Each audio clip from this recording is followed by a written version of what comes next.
Hello everyone, आप सभी का आज के लेक्चर में स्वागत है। तो आज के इस लेक्चर में हम पढ़ेंगे 13 अक्टूबर के करंट अफेयर्स। तो चलिए चलते हैं आज के पहले करंट अफेयर्स की ओर। तो पहला करंट अफेयर्स यहाँ पर एक एक्सरसाइज से रिलेटेड है। तो हाल ही में इंडियन नेवी द्वारा ऑफशोर सिक्योरिटी के लिए प्रस्थान नामक एक्सरसाइज को कंडक्ट किया गया। और यह कहाँ कंडक्ट कराई गई थी? तो यह कंडक्ट कराई गई थी केजी बेसिन में ऑफशोर डेवलपमेंट एरिया ऑफ काकिंदा। तो यहाँ पर यह ऑफशोर सिक्योरिटी एक्सरसाइज कंडक्ट करवाई गई थी। तो इसका मेन मकसद यही था कि जो मैरीटाइम सिक्योरिटी है उसको अच्छे से मजबूत किया जा सके। तो अगर बात करें इसको किसके द्वारा कंडक्ट किया गया था, तो इसको इंडियन नेवी की ईस्टर्न नेवल के कमांड द्वारा कंडक्ट कराया गया था। और यह प्रस्थान नामक एक्सरसाइज हाफ ईयरली एक्सरसाइज है। तो यहाँ पर आप देख सकते हैं कि किस तरीके से पार्टिसिपेशन हो रहा है। तो चलिए चलते हैं अगले करंट अफेयर्स की ओर। अगला करंट अफेयर्स भी यहाँ पर एक नेवल एक्सरसाइज से रिलेटेड है। तो हाल ही में आईएनएस तरकस साउथ अफ्रीका के लिए रवाना हो गया है। और यह साउथ अफ्रीका में IBSAMAR इप्सामार एक्सरसाइज के 7th एडिशन में पार्टिसिपेट करने के लिए गया है। तो अगर बात करें इप्सामार एक्सरसाइज की, तो यह 3 देशों के बीच में होती है। कौन से देश? India, Brazil, south Africa. ठीक है। तो ये 3 देशों के बीच में ये एक्सरसाइज होती है। और यहाँ से ये INS तरकस पोर्ट एलिजाबेथ जो कि साउथ अफ्रीका में है वहाँ के लिए यह रवाना हुआ है। तो चलिए चलते हैं अगले करंट अफेयर्स की ओर। यहाँ पर आप क्रू देख सकते हैं, ये नेवी का क्रू जो INS तरकस में जा रहा है। तो अगला करंट अफेयर्स यहाँ पर एक मेडिकल डिवाइस की डेवलपमेंट से रिलेटेड है। तो हाल ही में एम्स यानी कि all India institute of medical sciences Delhi द्वारा एक AI इनेबल्ड डिवाइस कोल्पोस्कोप को डेवलप किया जा रहा है। तो कोल्पोस्कोप यह मदद करेगा स्क्रीनिंग ऑफ सर्वाइकल कैंसर। तो वुमेन्स में सर्वाइकल कैंसर की स्क्रीनिंग के लिए कोल्पोस्कोप नामक डिवाइस को यूज़ किया जाता है। तो इसी को एम्स के द्वारा डेवलप किया जा रहा है। तो आपको पता होना चाहिए सर्वाइकल कैंसर को डायग्नोस करने के लिए कोल्पोस्कोपी नामक डायग्नोस्टिक प्रोसीजर होता है। तो उसी में यह डिवाइस काम आता है। अगर बात करें सर्वाइकल कैंसर होता क्यों है, तो सर्वाइकल कैंसर किस वायरस से होता है? तो यह होता है HPV, ह्यूमन पापीलोमा वायरस। ठीक है। और अगर बात करें सर्वाइकल कैंसर के टारगेट की कि हर साल कितने यहाँ पर पेशेंट होते हैं, तो 1,20,000 से ज़्यादा महिलाएं हर साल इंडिया के अंदर सर्वाइकल कैंसर से ग्रसित होती हैं, जिसमें से 77,000 से ज़्यादा महिलाओं की जान चली जाती है सर्वाइकल कैंसर के कारण। तो आप समझ सकते हैं कि इसके ट्रीटमेंट कितना ज़रूरी होता है। तो चलिए चलते हैं अगले करंट अफेयर। तो अगला करंट अफेयर्स यहाँ पर इंडियन रेलवे से रिलेटेड है। तो इंडियन रेलवे ने फैसला लिया है, क्या फैसला लिया है कि अपनी सभी तरह की फ्लीट्स जो कि जितनी भी गाड़ियाँ इंडियन रेलवे में चल रही हैं किसी भी तरीके की ऑन और हायर या लीज ले रखी गाड़ियाँ जो कि अभी तक ICE इंजन यानी कि इंटरनल कम्बशन इंजन पर चलती हैं, यानी कि पेट्रोल या डीजल पर चलती थी, इन सभी को रिप्लेस कर दिया जाएगा। किससे? EV व्हीकल से। तो इलेक्ट्रॉनिक व्हीकल से भारतीय रेलवे अपनी सभी प्रकार की जो ऑफिसेस में गाड़ियाँ यूज होती हों उन सभी को रिप्लेस कर देगा। तो भारतीय रेलवे के मिनिस्टर कौन है? आपको पता होना चाहिए, अश्वनी वैष्णव। तो चलिए चलते हैं अगले करंट अफेयर्स की ओर। तो अगला करंट अफेयर्स यहाँ पर TVS मोटर्स से रिलेटेड है। तो TVS मोटर्स ने हीरो मोटोकॉर्प को पीछे छोड़ते हुए भारत की 6 मोस्ट वैल्यूड ऑटो कंपनी बन गई है। तो यह कीर्तिमान TVS मोटर्स ने हासिल किया है। तो अगर बात करें अभी मार्केट कैप के हिसाब से इंडिया की अन्य टॉप 5 ऑटो कंपनी कौन सी हैं, तो भारत की टॉप जो ऑटो मार्केट कंपनियां हैं यहाँ पर पहले स्थान पर है मारुति सुजुकी, दूसरे स्थान पर है महिंद्रा एंड महिंद्रा, तीसरे स्थान पर है टाटा मोटर्स, चौथे पायदान पर है बजाज ऑटो। 2 पहिया वाहन अगर देखा जाए तो बजाज ऑटो TVS मोटर के ऊपर इकलौती कंपनी है। उसके बाद है आइशर मोटर्स और फिर है TVS motor, then Hero MotoCorp. तो अगर बात करें टीवीएस मोटर की, तो टीवीएस मोटर के बारे में आपको पता होना चाहिए।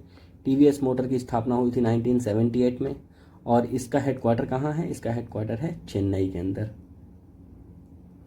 और इसके एमडी कौन है? इसके एमडी हैं सुदर्शन वेनु जी, सुदर्शन वेनु। तो चलिए चलते हैं अगले करंट अफेयर्स। यहाँ पर जेट एयरवेज से रिलेटेड है। तो जेट एयरवेज जिसके ऑपरेशंस को 2019 में बंद कर दिया गया था, तो इसके अब ऑपरेशंस को शुरू करने की बात की जा रही है, और अक्टूबर के एंड से जेट एयरवेज अपने 5 एयरक्राफ्ट के साथ इंडिया के अंदर अपने ऑपरेशंस को शुरू कर देगा। तो जेट एयरवेज जो कि फिनेंशियल प्रॉब्लम के कारण इन्होंने सारे ऑपरेशंस इंडिया के अंदर रोक दिए थे, अब वह दोबारा से चालू हो जाएंगे। तो अगर बात करें जेट एयरवेज की, तो जेट एयरवेज के बारे में आपको पता होना चाहिए। यह इसकी फाउंडेशन रखी गई थी 1992 में, और इसके सीईओ कौन है? इसके सीईओ हैं संजीव कपूर। तो चलिए चलते हैं अगले करंट अफेयर्स की ओर। अगला करंट अफेयर्स यहाँ पर 5G टेक्नोलॉजी से रिलेटेड है। तो आपको पता होगा हाल ही में जियो और एयरटेल ने अपने 5G नेटवर्क को कई सिटीज़ में लॉन्च कर दिया है। तो इसके कारण यहाँ पर जो मोबाइल डेवलपर हैं, यानी कि मोबाइल ब्रांड्स हैं, जैसे कि एप्पल और सैमसंग, यह अपने मोबाइल में दिसंबर तक सभी सॉफ्टवेयर अपडेट दे देंगे, जिससे कि इनके मोबाइल फ़ोन्स में 5G को अच्छे से यूज़ किया जा सके।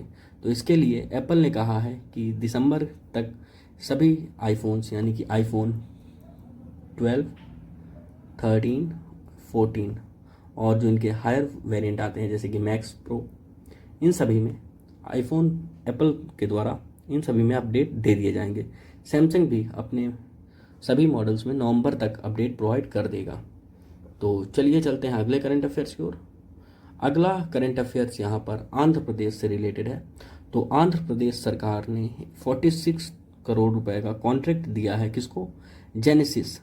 तो जेनेसिस इंटरनेशनल एक Mumbai based Jio spatial data and mapping services देने वाली कंपनी है।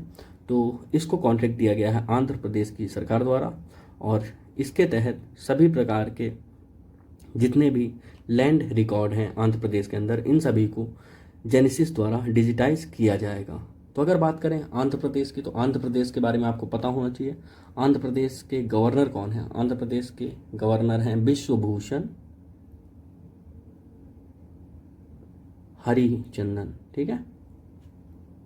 और सीएम कौन है? सीएम है YS जगन रेड्डी।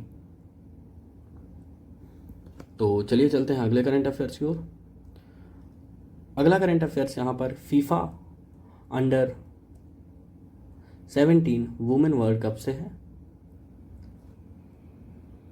तो इस वर्ल्ड कप को अभी हाल ही में उद्घाटन किया गया है किसके द्वारा? श्री अनुराग सिंह ठाकुर जी द्वारा। तो यहाँ पर आप देख सकते हैं उड़ीसा के अंदर यह women under 17 FIFA world cup आयोजित किया जा रहा है। तो इसी की सेरेमनी को कलिंगा स्टेडियम जो कि भुवनेश्वर में स्थित है, यहाँ पर श्री अनुराग सिंह ठाकुर जी द्वारा ओपन किया गया। तो चलिए चलते हैं अगले करंट अफेयर्स की ओर। अगला करंट अफेयर्स भी यहाँ पर टेनिस से जगत से जुड़ा है। तो जापान ओपन में यहाँ पर अमेरिका के टेलर फ्रिट्ज ने फ्रांस के टियाफोए को हराकर जापान ओपन 2022 को जीत लिया है। तो यही हैं टेलर फ्रिट्ज, और यह यूएस के टेनिस खिलाड़ी हैं, और इन्होंने जापान ओपन 2022 का मेन सिंगल्स का खिताब जीत लिया है। तो चलिए चलते हैं अगले करंट अफेयर्स की ओर। अगला करंट अफेयर्स यहाँ T20 वर्ल्ड कप से रिलेटेड है। तो T20 वर्ल्ड कप के जो इंडिया के ग्रुप स्टेजेस के मैचेस होंगे, इन सभी को आइनॉक्स द्वारा अपने सिनेमा हॉल्स के अंदर लाइव स्ट्रीम किया जाएगा। तो आइनॉक्स आप जानते होंगे एक थिएटर मल्टीप्लेक्सेस वाला ग्रुप है, इनके मल्टीप्लेक्स चलते हैं। तो इन्होंने आईसीसी के साथ एग्रीमेंट किया है कि यह इंडिया के सभी मैचेस को अपने थिएटर्स में लाइव स्ट्रीम करेंगे। तो बहुत ही बढ़िया बात है, आप लोग जाके देख सकते हैं, बट अपनी पढ़ाई को छोड़ के नहीं जाइएगा। तो चलिए चलते हैं अगले करेंट अफेयर्स की ओर। अगला करेंट अफेयर्स यहाँ पर नासा के द्वारा है। तो नासा ने अपने डार्ट मिशन के टेस्ट को सक्सेसफुल बताया है। तो डार्ट क्या है? डार्ट आपको पता होना चाहिए, डबल एस्टेरॉयड रिडायरेक्शन टेस्ट। तो नासा द्वारा यह टेस्ट हाल ही में कंडक्ट कराया गया है। तो यह किस लिए कंडक्ट कराया गया था? तो जो स्पेस से एस्टेरॉयड अर्थ की ओर आते हैं तो इन सभी को डिफ्लेक्ट कर दिया जाएगा इस मिशन के द्वारा। तो इसी का टेस्ट किया गया था ताकि अर्थ के अंदर किसी प्रकार का जान माल का नुकसान ना हो। तो यह इस तरह का पहली बार कोई मिशन कंडक्ट किया गया था और यह पूर्णतः सक्सेसफुल हुआ है। इसमें एस्टेरॉयड को डिफ्लेक्ट कर दिया जाता है। तो यहाँ पर यह मिशन सक्सेसफुल हो गया है। तो चलिए चलते हैं अगले करेंट अफेयर्स की ओर। अगला करेंट अफेयर्स यहाँ पर एक इंडिया और नॉर्वे के बीच जॉइंट वर्किंग ग्रुप की मीटिंग को है, जो कि हायर एजुकेशन को लेकर दिल्ली में हुई थी। और इसका मेन मकसद यही था कि जो इंडिया और नॉर्वे के बीच MOU साइन हुए हैं हायर एजुकेशन को लेके, इन सभी के बीच किस तरह का कॉपरेशन हो रहा है, इन सभी को किस तरीके से इम्प्लीमेंट किया जा रहा है, इन्हीं सब चीज़ों को देखने के लिए। तो इस मीटिंग को चेयर किया गया था नीता प्रसाद जी, जो कि जॉइंट सेक्रेटरी हैं international cooperation ministry of education. ठीक है, इसके अलावा मिस एनी लाइन वोल्ड, जो कि नॉर्वेजियन साइड की मिनिस्टर थी, और इसके अलावा ambassador of Norway to India, इन्होंने भी मीटिंग में पार्टिसिपेट किया था। तो अगर बात करें नॉर्वे की, तो नॉर्वे एक नॉर्डिक कंट्री है और नॉर्वे की कैपिटल क्या है? ओस्लो। ये सब डेवलप कंट्री हैं। अच्छा, एक क्वेश्चन है आप लोगों के लिए, नॉर्वे क्या नाटो का पार्ट है कि नहीं? आप लोग इसका आंसर मेरे को कमेंट सेक्शन में ज़रूर दीजिएगा। तो चलिए तो अगला करेंट अफेयर्स यहाँ पर इन्फोसिस से रिलेटेड है। तो इन्फोसिस के प्रेसिडेंट रवि कुमार एस ने रिज़ाइन कर दिया है। तो यही है रवि कुमार जी, इन्होंने प्रेसिडेंट के पद से इन्फोसिस के रिज़ाइन कर दिया है। तो अगर बात करें इन्फोसिस की, तो इन्फोसिस एक इंडियन IT सर्विस प्रोवाइड करने वाली कंपनी है और इसकी स्थापना हुई थी 1981 में। इसके चेयरमैन कौन है? चेयरमैन है नंदन नीलेकनी जी, और MD और CEO कौन है? सलील पारिक। ठीक है,